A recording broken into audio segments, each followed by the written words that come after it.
Spiral News, deuxième édition. Spiral News, c'est des news sur Spiral. Alors aujourd'hui, nous sommes à Montréal, à l'Université de Montréal, à l'occasion du congrès AIPU 2007. L'AIPU, c'est l'Association internationale de pédagogie universitaire. Alors qu'est-ce qu'on fait dans un congrès de pédagogie universitaire? On discute de pédagogie universitaire, de qualité de l'enseignement, d'évaluation des enseignements dans les universités, mais aussi d'utilisation des dispositifs comme Spiral, des plateformes dans l'université pour l'enseignement. Et à cette occasion, on va rencontrer et discuter un petit peu avec Daniel Peraya du TECFA de Genève, qui va vous expliquer ce que c'est que l'enseignement hybride, parce que vous faites de l'enseignement hybride sur Spiral sans le savoir. Donc il va vous présenter rapidement ce concept. Dans un deuxième temps, Marine et Samira vont nous expliquer ce que c'est qu'un blog. Pour finir, Gwenaël et Nicolas vont nous montrer comment ils utilisent un magnétoscope numérique pour leur TP virtuel. Spiral News, on continue. Alors c'est quoi l'enseignement hybride? Alors pour nous, pour moi, dans les pratiques qu'on a, l'enseignement hybride, c'est des formes d'enseignement universitaire traditionnelles qui progressivement, grâce aux technologies, enrichissent leur dispositif de formation en intégrant des parties de formation qui sont complètement scénarisées mais à distance à travers un dispositif technologique. Donc par exemple, je suis en amphi, je demande de faire des activités en dehors de l'amphi sur une plateforme instrumentée, c'est-à-dire sur une plateforme Spiral pour la nommer. Oui. Voilà. Donc là-dessus, les profs prévoient des activités, les étudiants vont faire des activités. Donc ça, pour toi, c'est l'enseignement hybride. Ça peut être ça. Ça peut être aussi des apprenants qui, à l'occasion d'activités, communiquent à distance entre eux, avec leurs enseignants, leurs tuteurs.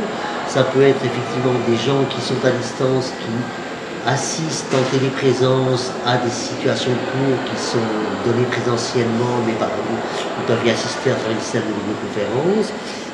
Ça peut être des gens qui sont en cours dans une salle de TP, mais qui se connectent sur Spiral, pour ne pas la nommer, mais ils sont en présentiel, mais ils travaillent dans un espace technologique qui sert vraiment d'espace d'intégration entre ce qui se fait sur le site et ce qui peut se faire, je sais pas, au cyber, chez eux, au bistrot, n'importe où. D'accord. Donc là, il y a différents types d'enseignement hybride. Non? Je pense qu'il y a il doit y avoir en tout cas différentes configurations d'enseignement hybride. Il y en a où effectivement il y a, je sais pas moi, il y a des systèmes très classiques de grands groupes où les gens viennent simplement, les enseignants déposent des documents et puis les apprenants vont les rechercher et déposent leurs travaux. Il y a des dispositifs où il y a une vie par des petits groupes, il y a des activités de production collective qui peuvent être faites soit à distance, soit sur place au moment même quand ils sont dans des salles de TP, etc. Je veux dire, il y a des tas de modalités de faire de l'hybridation. Ce qu'il y a dans l'hybridation, c'est qu'effectivement, on scénarise grâce aux technologies des tas d'activités qui d'habitude se faisaient en dehors de l'enceinte, du site universitaire ou du campus, mais qui aujourd'hui peuvent être scénarisées grâce au développement technologique, aux plateformes, aux dispositifs de communication. Merci Daniel pour cette définition. J'espère que tout le monde a été clair, que tout le monde a compris. Voilà, mais moi aussi. Merci Daniel pour cette présentation rapide de l'enseignement hybride, de ce concept. Maintenant, deux étudiantes de la licence professionnelle LTCO de l'UTA vont nous parler du blog sur Spiral. Alors Samira, qu'est-ce qu'un blog? Le mot blog vient donc de la contraction du mot web et du mot log. C'est donc un journal de bord sur Internet qui permet de s'exprimer, partager, échanger des informations sur différents thèmes. Et donc justement, ces différents thèmes créent différents types de blogs. On retrouve des blogs de type associatif, politique, scientifique, technologique. Mais comment se structure un blog concrètement? L'auteur unique du blog propose donc des articles, une thématique, où les internautes peuvent réagir en postant des commentaires. Et donc on voit très bien par les chiffres que le blog est quelque chose de très répandu, puisque un internaute sur 4 a déjà consulté un blog, c'est quand même très important. Et donc, à ce propos, différentes structures comme Google ont développé des services qui permettent de faire des recherches uniquement sur les blogs qui existent sur le net. Et il y a aussi l'annuaire des blogs qui regroupe tous les blogs. Donc on peut se poser la question, sur Spiral, à quoi peuvent-ils servir tous ces blogs? Donc le type de blog que l'on trouve le plus fréquemment sur Spiral, c'est donc le blog d'organisation de modules. Donc l'enseignant met à disposition de ses étudiants toutes les informations qui concernent le cours. Et donc, on peut retrouver des informations avant ou après le cours, suivant s'il y a des informations à rajouter, par exemple. On retrouve donc également des blogs de thématiques ou de réflexion, où l'enseignant propose des sujets sur des sujets précis pour amener ses étudiants à réfléchir et à donner leur avis. Il peut donc poster des vidéos, des images sur ce thème.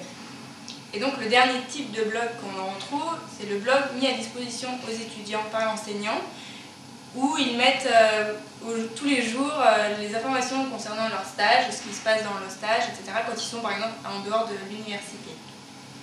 Pour tous les étudiants sur Spiral, à partir de la rentrée de septembre 2007, vous aurez la possibilité d'ouvrir votre propre blog personnel, en plus des blogs qui sont mis à disposition par vos enseignants.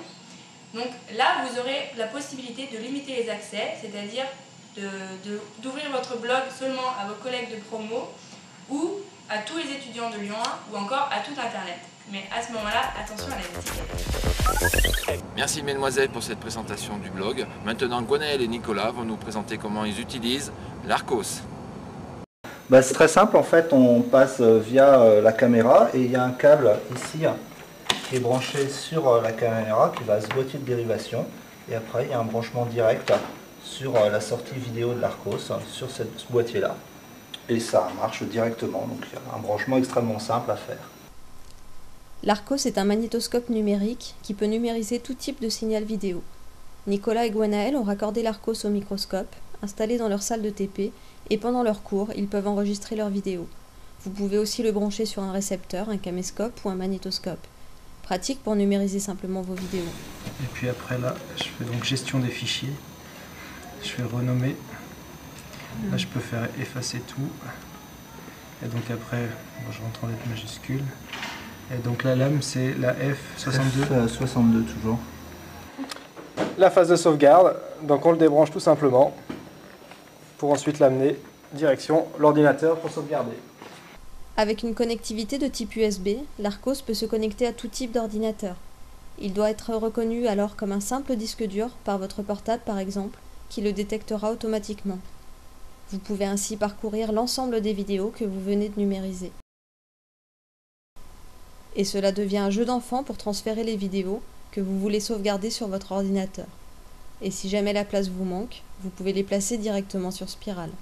Déposez-les alors dans le répertoire vidéo de votre module. Et surtout, n'oubliez pas de les activer pour les rendre disponibles à vos étudiants. Spiral News, deuxième édition, c'est fini. Maintenant, on va rentrer sur Lyon.